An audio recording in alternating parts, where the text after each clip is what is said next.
For 10 years, the universe was at war. Mountains were torn from the earth, the seas boiled, and the sky itself became a weapon.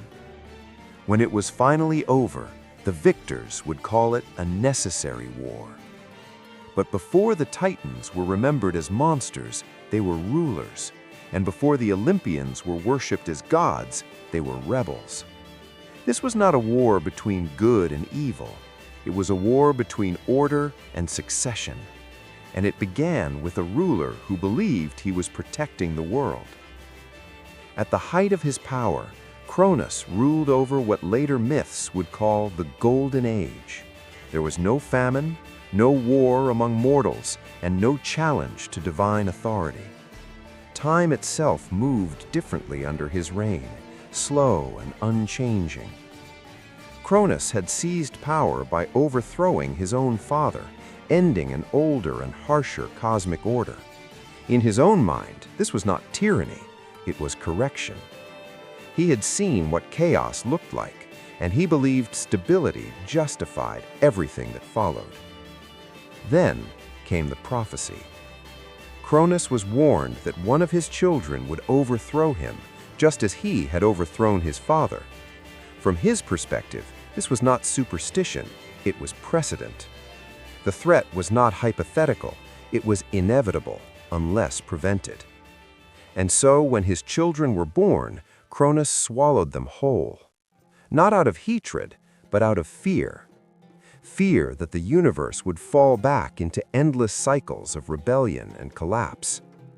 This is where later stories would mark him as a villain. But in his own reasoning, Cronus was preserving peace at any cost.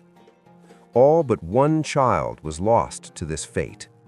Hidden by his mother, Rhea, the youngest son was raised in secret, far from his father's reach. That child was Zeus. Zeus grew up knowing two things: that the world was ruled by a god who feared him, and that his siblings were trapped inside that god's body. When Zeus returned, he did not come as a conqueror, he came as a disruptor. Through deception rather than force, he compelled Cronus to release the children he had swallowed. They emerged not as infants, but as fully formed gods. Among them were Hera, Poseidon, and Hades. In that moment, the balance of power shattered. Cronus could no longer undo what had been revealed. The next generation now stood together, armed with resentment, ambition, and a belief that they had been denied their rightful place. War became unavoidable. What followed would later be called the Titanomachy. For 10 years, neither side could secure victory.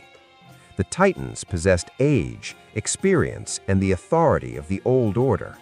The Olympians possessed unity, speed, and a future they were willing to destroy the world to claim. This was not a war between heroes versus monsters. It was a war of competing necessities. To the Titans, surrender meant the collapse of a system that had kept the universe stable.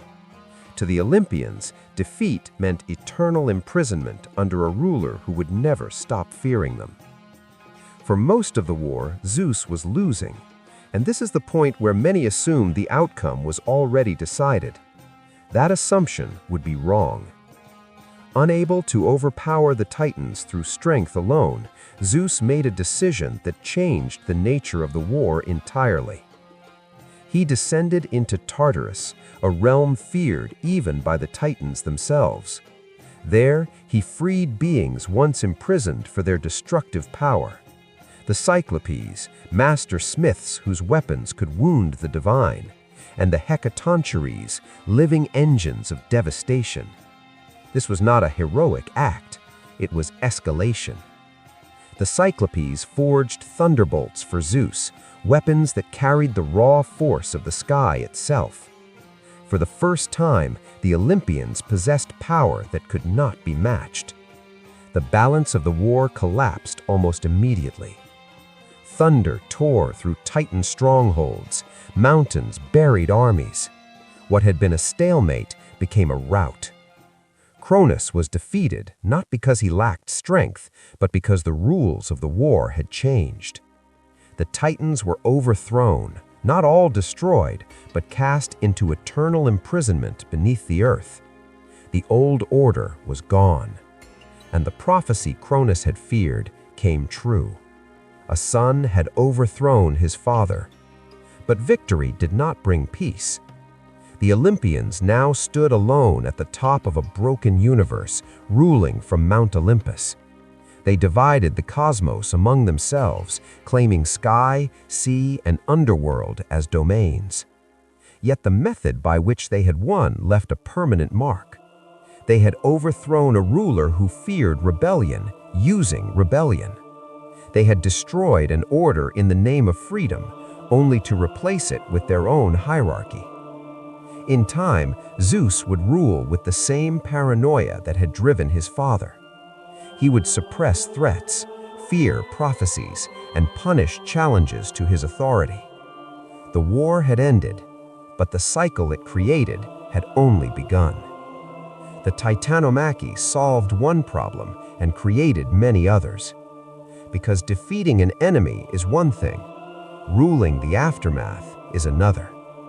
The Titans were gone, but the divisions left behind would soon turn the Olympians against one another, and the age of peace they believed they had secured would prove far more fragile than they imagined.